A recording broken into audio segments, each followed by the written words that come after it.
¿Qué pasa cuando una temporada no debería existir?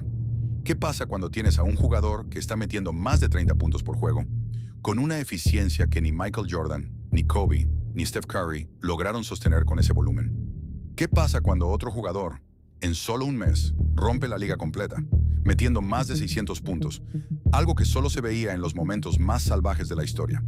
Y entonces tienes a un centro, promediando triple-doble, controlando cada posesión como si fuera el cerebro del juego, rompiendo récords que ni Will Chamberlain pudo mantener desde esa posición. Y por si eso fuera poco, tienes a un jugador de más de 7 pies, que protege el aro como en los años 90, pero que al mismo tiempo tira triples, crea desde el drible y cambia completamente cómo los equipos atacan. 4 casos, 4 temporadas que por sí solas podrían ganar el MVP sin discusión, pero todas están pasando al mismo tiempo, en la misma temporada, y ahí es donde todo se rompe. Porque esto ya no es una carrera normal, esto es una decisión incómoda. Porque no es quién está jugando mejor, es a quién estás dispuesto a dejar fuera. Y cuando por fin pones todos los números en una sola pantalla, es cuando esta carrera deja de parecer normal y empieza a parecer absurda. Porque ahí ves el primer choque. Luka tiene el volumen más brutal de todos, más de 33 puntos por juego, casi 8 rebotes, más de 8 asistencias. O sea, no solo está anotando más que nadie, también está cargando creación, rebote, ritmo, posesión tras posesión. Pero entonces miras a Shai y el golpe no está en el volumen, está en la limpieza. Porque sí, Luka anota más, pero Shai está metiendo más de 31 por noche, con más de 55% de campo y un true shooting de 66,6. Eso no es normal para un guard. Eso no es ni siquiera normal para un anotador de media distancia. Eso parece la eficiencia de un pivot, metida dentro del cuerpo de un creador perimetral. Y ahí ya tienes el primer problema de esta carrera. ¿Qué pesa más? ¿El volumen salvaje de Luka o la precisión quirúrgica de Shai? Y después viene el caso de Jokic, que honestamente rompe la lógica de la tabla. Porque cuando ves 25 puntos, 13 rebotes, 10 asistencias, con 67,1 de true shooting, ya no estás viendo una temporada normal de superestrella. Estás viendo a un centro funcionando como director ofensivo, como reboteador principal y encima como el jugador más eficiente de los 4. O sea, Luka tiene más volumen, Shai tiene más limpieza como guard, pero Jokic tiene algo todavía más raro: control total, sin desperdicio. Y después aparece Wembanyama y cambia el eje completo de la conversación, porque Wemby no gana esta carrera por ser el mejor anotador, ni por ser el mejor pasador. Su caso explota por el impacto: 24,5 puntos, 11,4 rebotes, 3,1 asistencias. Y hasta ahí bien. Pero entonces le añades casi 3,5 tapones por juego y un net rating de más 17,3. Y ahí entiendes que su candidatura no vive en la box score. Vive en el miedo que provoca. Vive en cómo deforma el juego. Vive en que su solo presence cambia decisiones, tiros, rutas, ataques completos. Y eso es lo que vuelve esta tabla tan incómoda. Porque no tienes 4 candidatos haciendo lo mismo. Tienes a uno ganando por volumen, a otro ganando por eficiencia, a otro ganando por control total y a otro ganando por impacto puro. Y ahí es donde la carrera por el MVP se vuelve una trampa. Porque si tú premias anotación, miras a Luka. Si premias limpieza, miras a Shai. Si premias control ofensivo, miras a Jokic. Si premias disrupción total, miras a Wemby. O sea, esta tabla no te da una respuesta. Te obliga a decidir qué es lo que más valoras.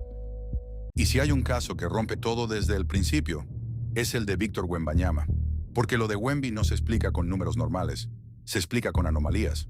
Porque sí, puedes decir 24 puntos, 11 rebotes, 3 asistencias, pero eso no es lo que define su temporada.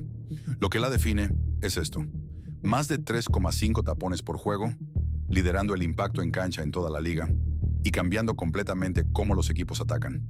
Esto no es defensa, esto es intimidación estructural. Equipos evitando la pintura, jugadores cambiando tiros en el aire, posesiones enteras redirigidas solo porque él está cerca. Y ahí es donde empieza la comparación histórica.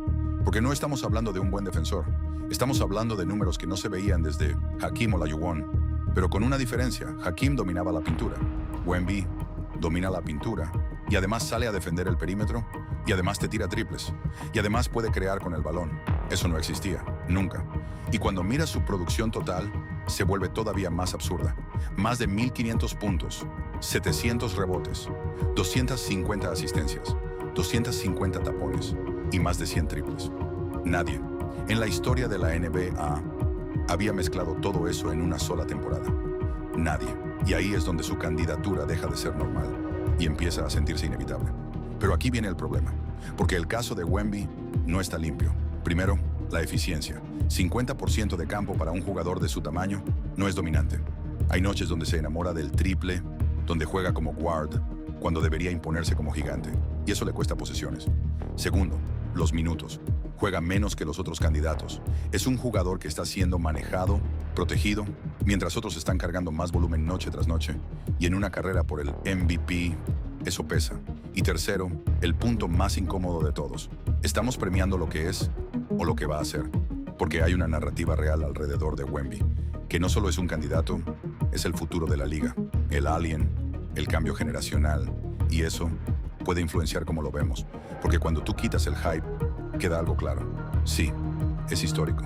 Sí, es único, pero todavía no es perfecto. Y en una carrera donde todos tienen algo absurdo, eso puede ser suficiente para dejarlo fuera. Y si hay un caso que no depende del espectáculo, es el de Nikola Jokic, porque sus números no llaman la atención por cómo se ven, llaman la atención por lo imposibles que son. 25,8 puntos, 12,9 rebotes, 10,2 asistencias, un triple doble de temporada. Pero eso ya ni siquiera es lo más raro. Lo raro es esto, 67,1 de true shooting. Para que tengas contexto, un jugador promedio en la liga ronda el 58%. Las superestrellas ofensivas, 60 a 62%. Jokic está en 67, siendo el centro de toda la ofensiva. Eso no es eficiencia, eso es jugar sin desperdiciar posesiones. Y cuando lo comparas históricamente, se vuelve más claro. Ningún pívot en la historia ha promediado más de 25 puntos con triple doble completo en una temporada. Ni Will Chamberlain, ni Karim, ni Shaq. Y no solo eso, lleva 5 temporadas consecutivas liderando la liga en PER por encima de 31. Para referencia, Michael Jordan en su carrera tuvo picos así, LeBron también, pero no 5 años seguidos. Eso es dominio sostenido. Y si quieres verlo aún más claro, mira esto. Jokic promedia más de 10 asistencias por juego, con menos de 2,5 pérdidas. Eso es eficiencia de base, pero en el cuerpo de un pívot. Eso es lo que hace que su juego sea único. Porque no solo anota, no solo rebotea, controla cada posesión sin cometer errores. Pero aquí es donde el caso empieza a perder fuerza. Porque todo lo que hace, ya lo vimos. Y eso importa. Porque esta no es una carrera al mejor jugador de la liga. Es una carrera al caso más fuerte de esta temporada. Y ahí es donde aparecen las dudas. Primero, la defensa. Porque mientras otros candidatos están cambiando el juego en ese lado, Jokic no protege el aro. No está en la conversación de mejor defensor y equipos lo atacan en pick and roll constantemente. Si comparas eso con Wembanyama, que está en más de 3,5 tapones, la diferencia es enorme. Segundo, la agresividad anotadora. Hay partidos donde termina con 14 puntos, 15 asistencias. Controla el juego, pero no impone su presencia como anotador. Y en una carrera donde Luka está en 33 por juego y Shai en más de 31 con alta eficiencia, eso pesa. Y tercero, el punto que más daño le hace a su narrativa. Denver ganó sin él. Durante su ausencia, el equipo terminó 16, ganándole a equipos como Boston, Warriors, Clippers. Y lo más importante, no jugando como Jokic, sino cambiando completamente el sistema. Más rápido, más directo, menos dependiente de una solamente. Eso no elimina su valor, pero sí rompe la idea de que todo depende de él. Y cuando juntas todo, el caso de Jokic se vuelve claro. Es el más estable. Es el más eficiente. Posiblemente el mejor jugador del mundo. Pero en una temporada donde otros están haciendo cosas que nunca habíamos visto, eso ya no es suficiente para dominar la conversación del MVP. Luka Doncic estaba teniendo una de las temporadas más absurdas de toda la liga. 33 puntos por juego, 8 rebotes, 8 asistencias, dominando cada posesión, controlando el ritmo, haciendo ver fácil lo imposible. Y aún así, no va a estar en la conversación final. No porque no lo merezca, no porque no tenga los números, sino por una regla. 65 juegos. Luka jugó 64, uno menos. Y eso es suficiente para sacarlo completamente de la carrera al MVP. Y de repente, todo lo que estaba haciendo deja de importar en la votación. No en la cancha, pero sí en la historia de esta temporada. Y ahora, y lo peor, esto no es solo un tema de premios. Luka está fuera por una lesión de isquiotibiales grado 2. Y ahora mismo, nadie está hablando del MVP.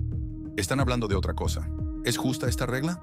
Porque Luka no solo perdió partidos por lesión, también perdió juegos por el nacimiento de su hija. Y aún así, Lidera la liga en anotación, 33 puntos por noche, y aún así, podría quedarse fuera de todos los equipos All-NBA, algo que casi nunca ha pasado en la historia. Y mientras la liga debate reglas, los Lakers tienen otro problema. Los playoffs empiezan en semanas y nadie sabe si Luka va a estar listo. Y de repente, esto ya no es una historia de premios, es una historia de incertidumbre. Porque hay algo que todavía no estamos considerando.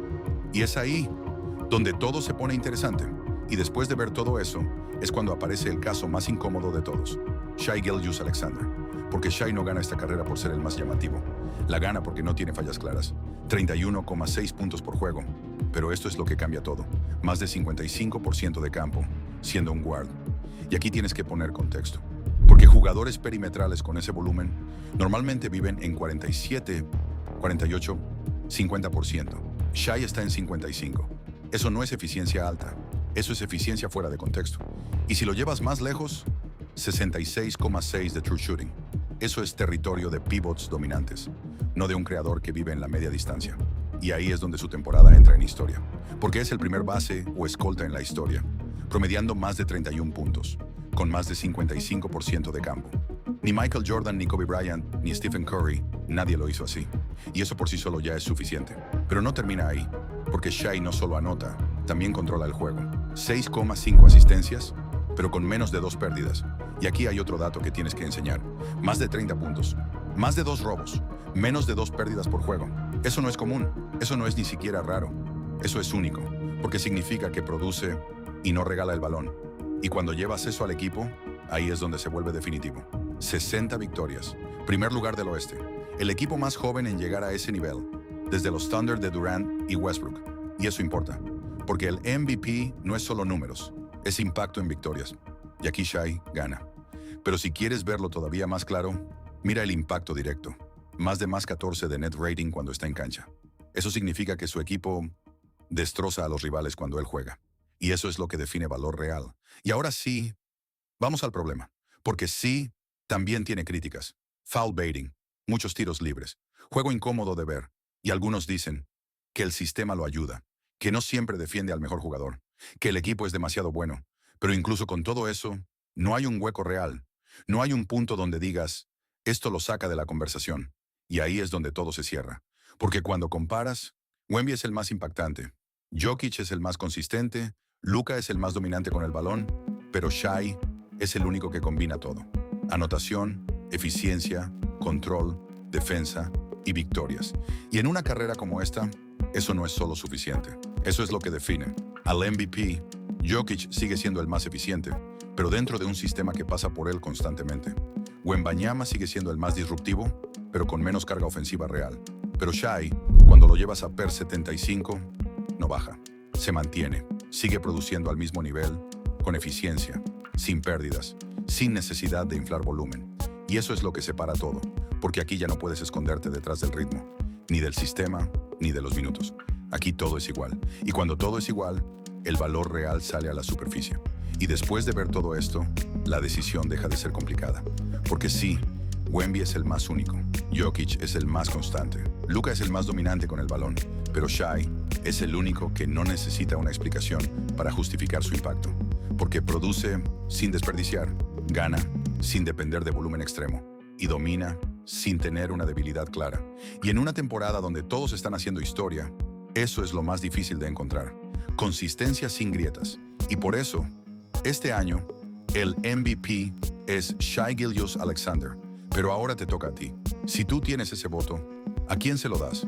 Porque este año no estás eligiendo al mejor jugador. Estás eligiendo qué tipo de dominio valoras más. Toda la gloria para Jesús. Nos vemos en el próximo.